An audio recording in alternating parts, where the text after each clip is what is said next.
Thank you so much for having me here with you tonight. I moved here from Williamsburg about 10 years ago. In fact, just over 10 years ago. Of all the things that I am and that I may be, I have to begin by confessing that I am not actually a proper historian. So I'm afraid that I actually stand before you in the shadows rather than on the shoulders of the men and women who have graced this podium before me. In the next hour, however, I hope to circumvent that fundamental shortcoming by sharing with you the results of my ongoing reflections and musings on my own ancestor, Henry Clay, and his legacy of statesmanship in America. From the time I was little, I was aware that I was a Henry Clay descendant, but initially that didn't really make sense to me. I didn't know who he was or what that meant. I knew that he had been Secretary of State. I knew that he had been a senator. He'd been a congressman. He'd been Speaker of the House. He had negotiated the Treaty of Ghent.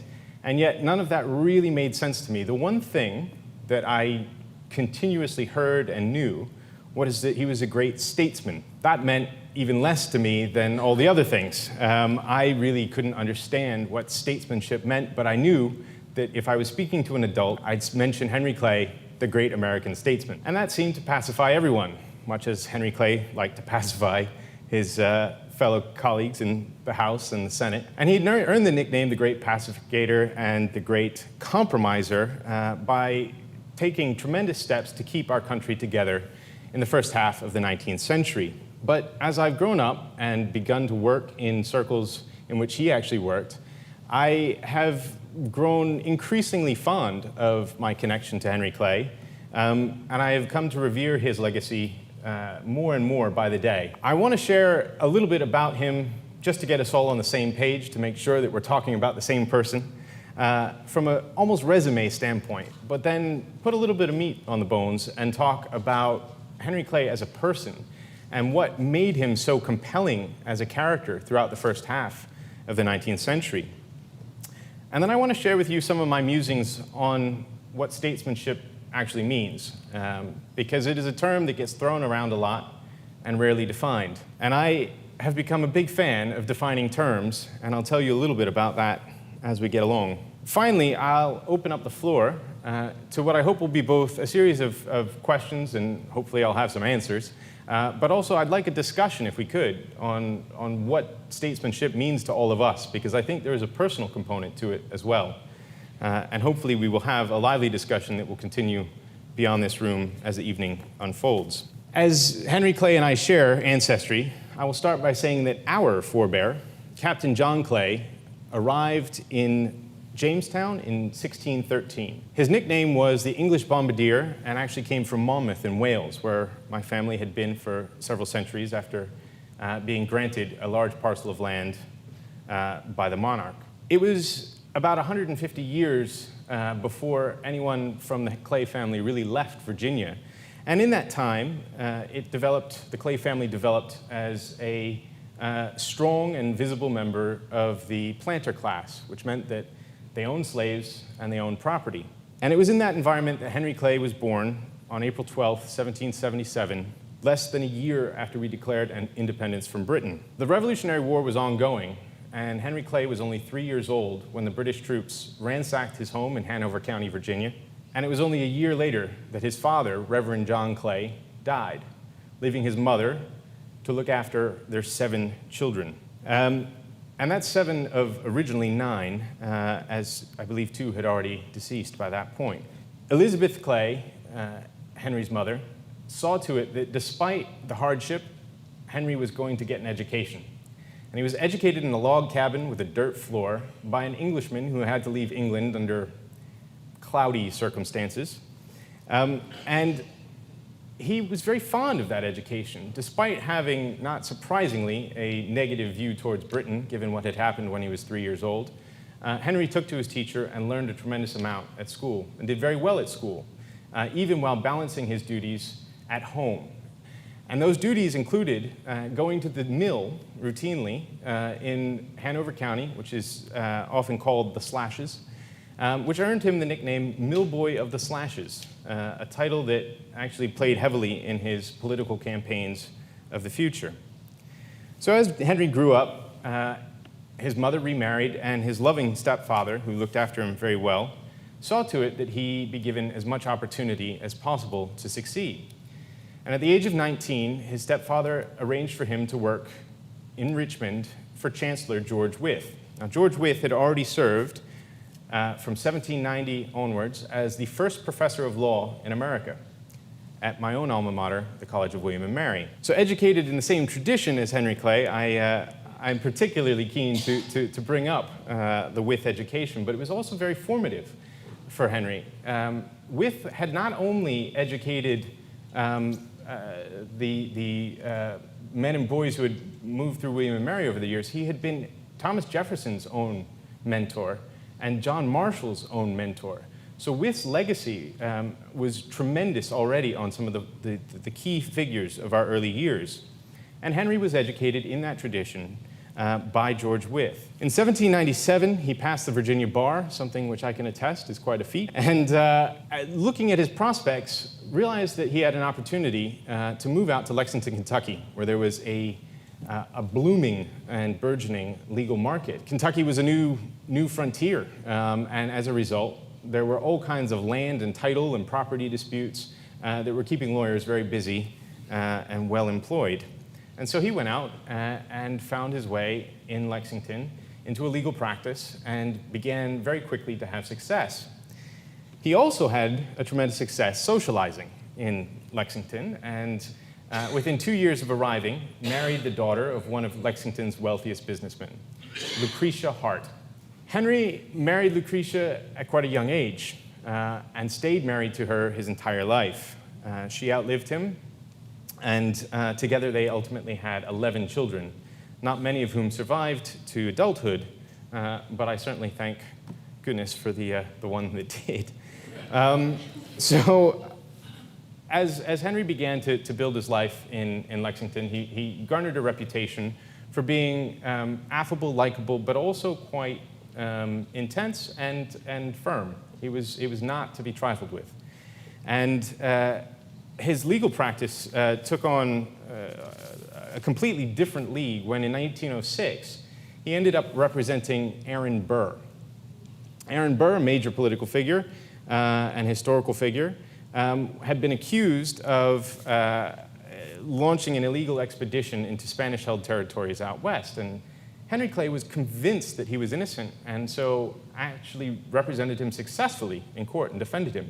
And so he was always convinced of that innocence until years later, Thomas Jefferson actually convinced him that he was not innocent and that Henry had made a terrible mistake, at which point Henry became a huge enemy of Aaron Burr's and was very angry about that. And I think that shows some of the character he brought to the practice, because he really sought to take on cases in which he believed.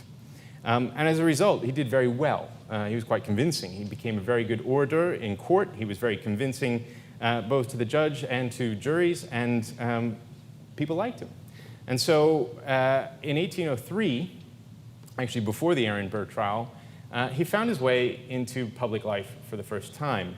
He was elected to the Kentucky General Assembly, made such an impression at quite a young age that in 1806, just after the Aaron Burr trial, he was selected by the legislature to fill an empty seat that was made available by John Breckinridge. John Breckinridge was, at that point, made Attorney General. And as a side note, it's actually quite interesting to look at a bigger picture, because several generations later, the Clays and the Breckinridges married. Henry Clay's great-granddaughter, from whom I am not directly descended, Madeline McDowell, married a Breckinridge and became Madeline McDowell Breckinridge and became leader of the suffragist movement. So it's a very interesting tie-in that Henry Clay's first entry into to the Senate ended up being somewhat tied to his later years, his legacy several generations later. But his first bit of a first term in the Senate was unremarkable. But when he came back to Kentucky, he was a bit more practiced in the art of politics by that point, and ended up being elected Speaker of the House of the Kentucky General Assembly. And it was in that role that he really showed how much he was committed to his principles and to his views, in that he actually went and fought a duel with one of his political opponents over an issue. and so fiercely determined not to sully the soil of Kentucky with blood, they crossed the river and fought the duel in Indiana. Now, neither of them died. Henry Clay managed to shoot his opponent in the chest, but not fatally, and he took a bullet in the thigh himself. But he was willing to draw his pistol in pursuit of his convictions. Slightly crazy, but certainly remarkable in how much he cared about his views. He filled another short Senate term in 1810, but it was in 1811 that he was first elected to the United States House of Representatives, and this is where his career really gets interesting.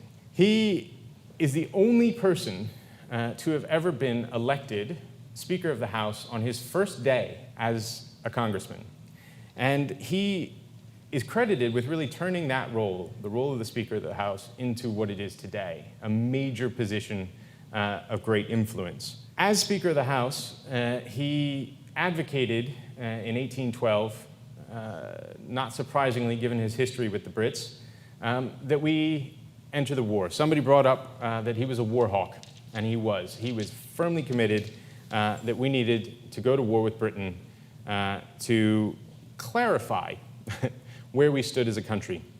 There were several things that we fought the war over. Most people forget them. They're pretty easily forgettable because 2 years later, after we'd sort of spent most of our treasure fighting in Canada, fighting out west, fighting in the south, we ended up negotiating a treaty with Britain that brought everything back to where it was before the war. So status quo ante bellum.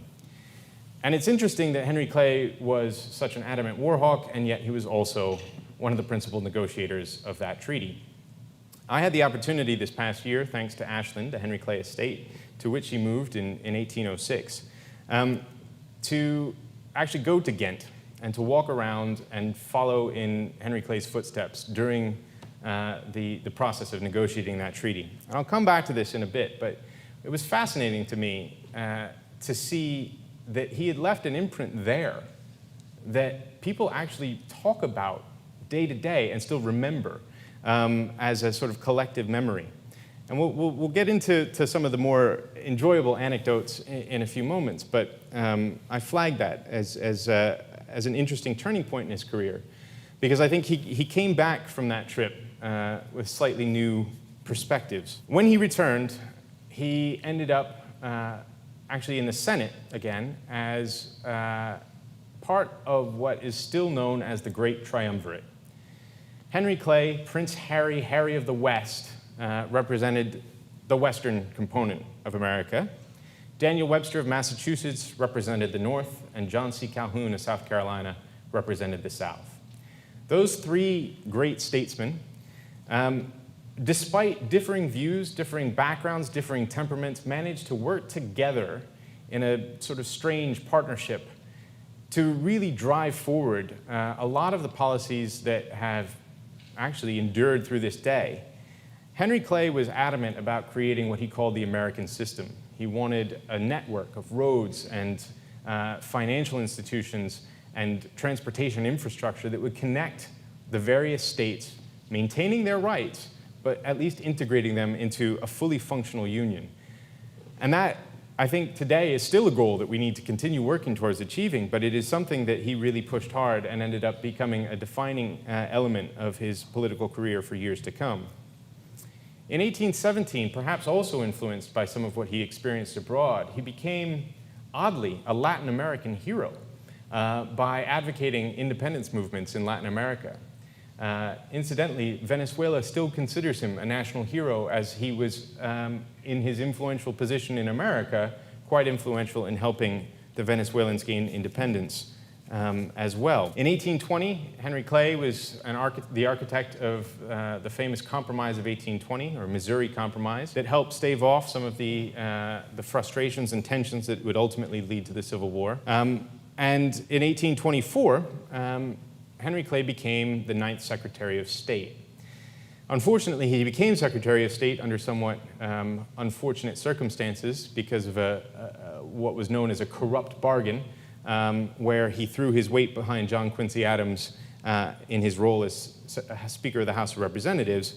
Many felt that he had not earned the position of Secretary of State.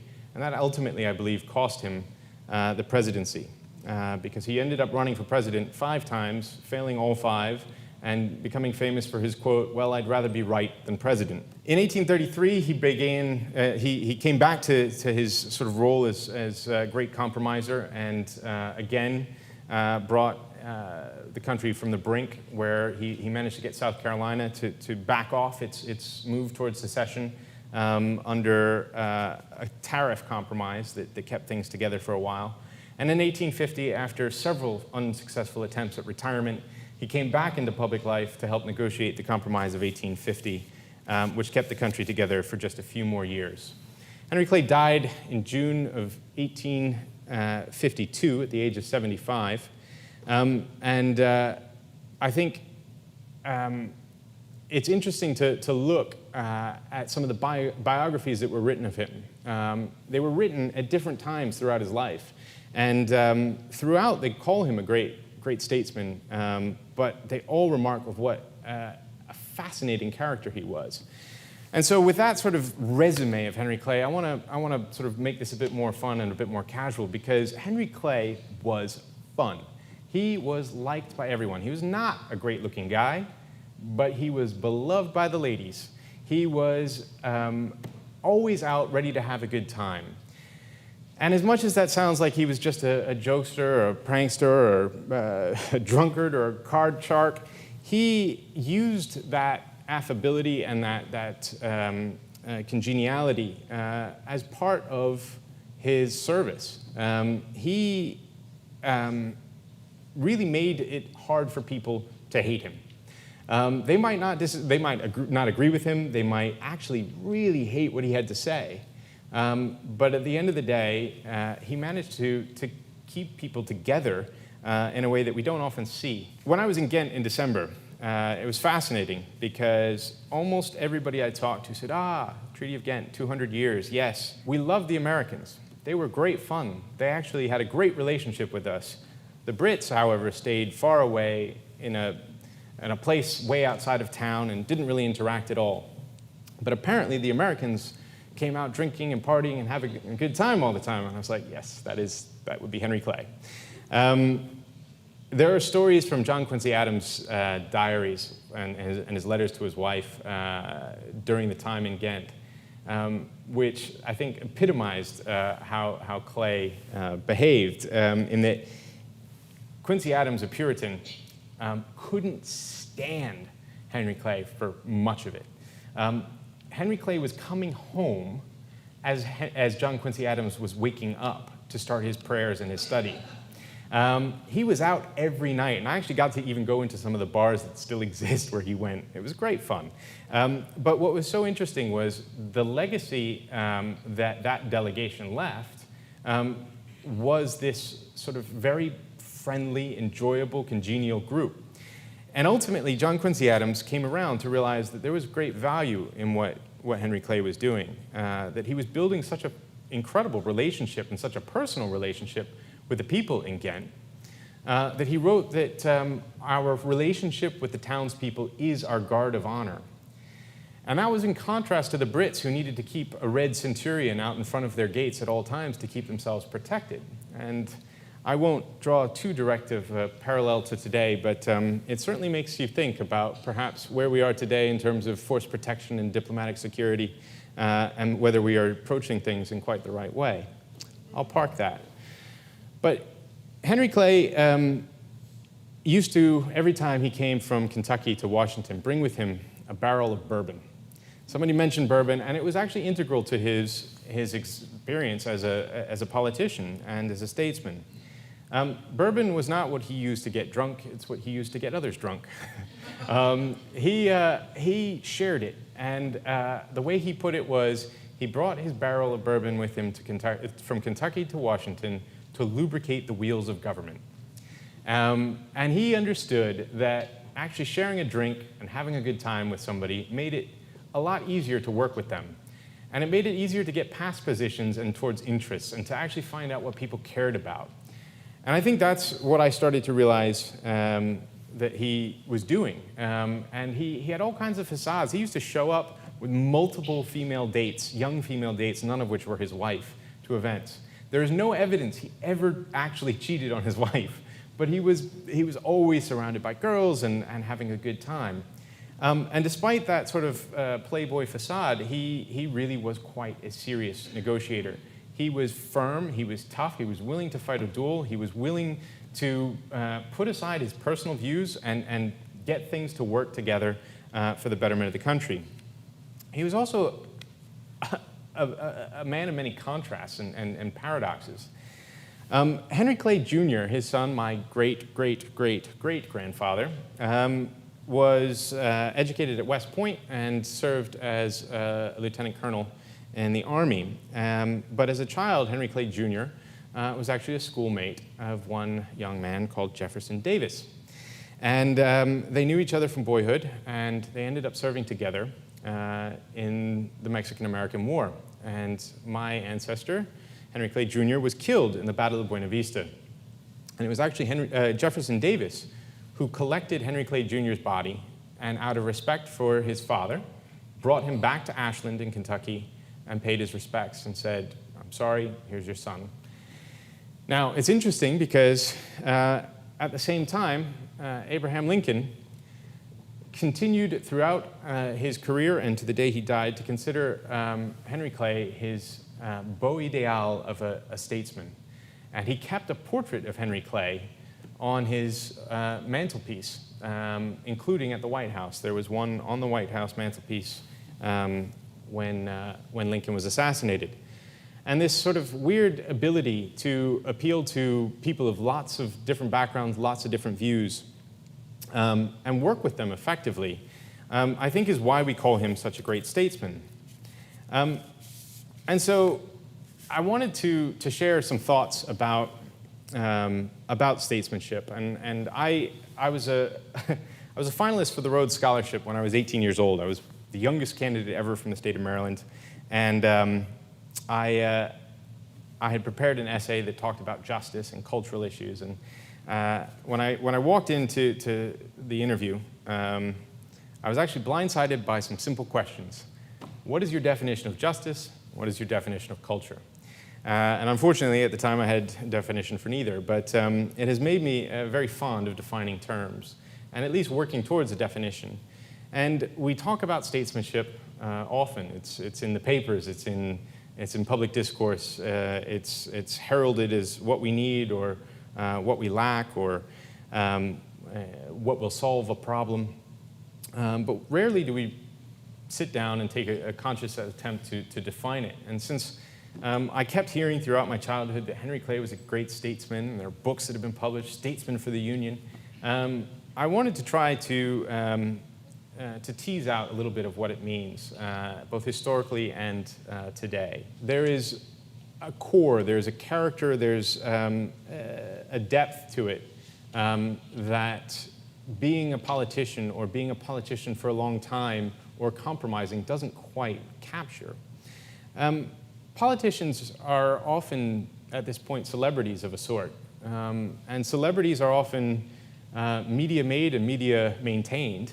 But statesmen tend not to really have anything to do with visible public images necessarily.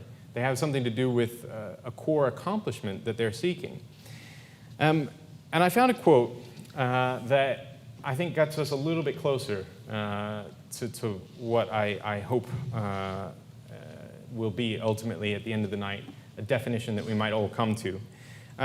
But it's from a gentleman called James Freeman Clarke. And it's probably not a name that many recognize. But he was from Massachusetts. He was educated at Boston Latin, where my actual grandfather was educated. He was then educated at Harvard, where none of my family were educated. And he was then, he then moved to Kentucky, where he actually became both a minister and a theologian. And he said, and I quote, "A politician thinks of the next election, a statesman of the next generation." And I think that's getting a little bit closer, because I think as I stand before you as a descendant of Henry Clay, he is my ancestor.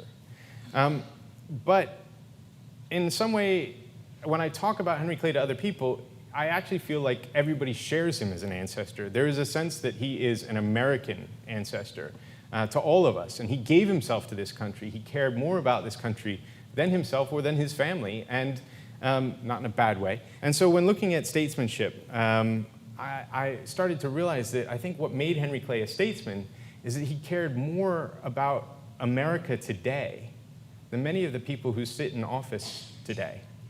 And I think that's what makes him so remarkable as a historical figure and as a statesman.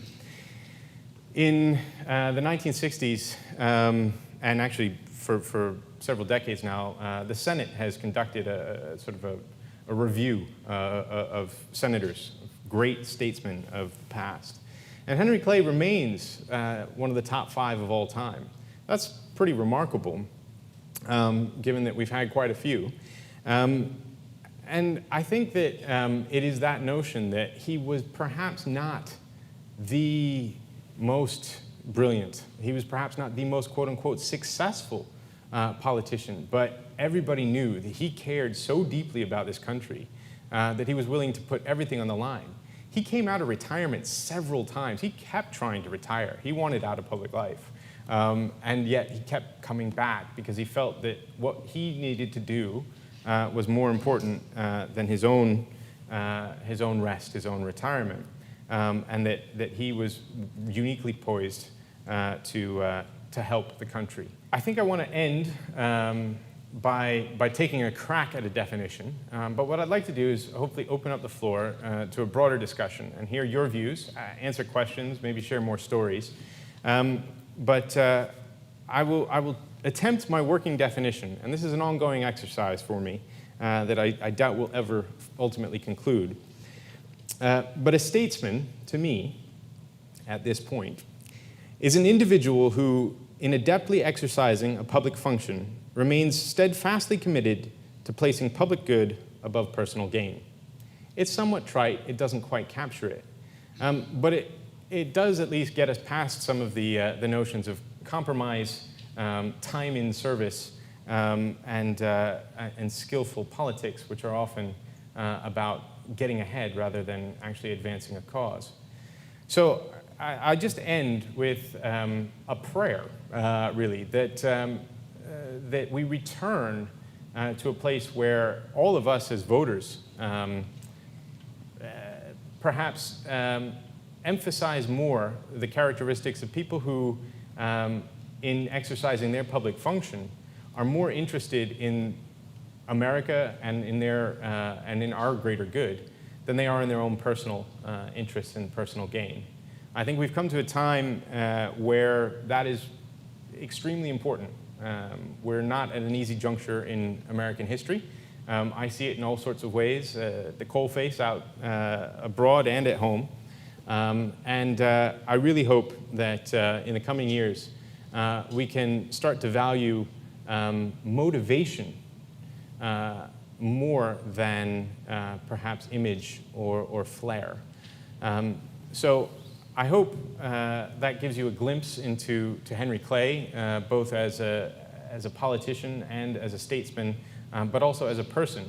I am very proud of the legacy that I have inherited. It's one that I think is complicated, but it is very appealing in that it is something that I can continue to learn from, and I hope that others will share with me. And I hope that tonight you all will share with me in continuing to hone my understanding of my ancestor and his legacy to our country. So thank you very much, and I look forward to our discussion.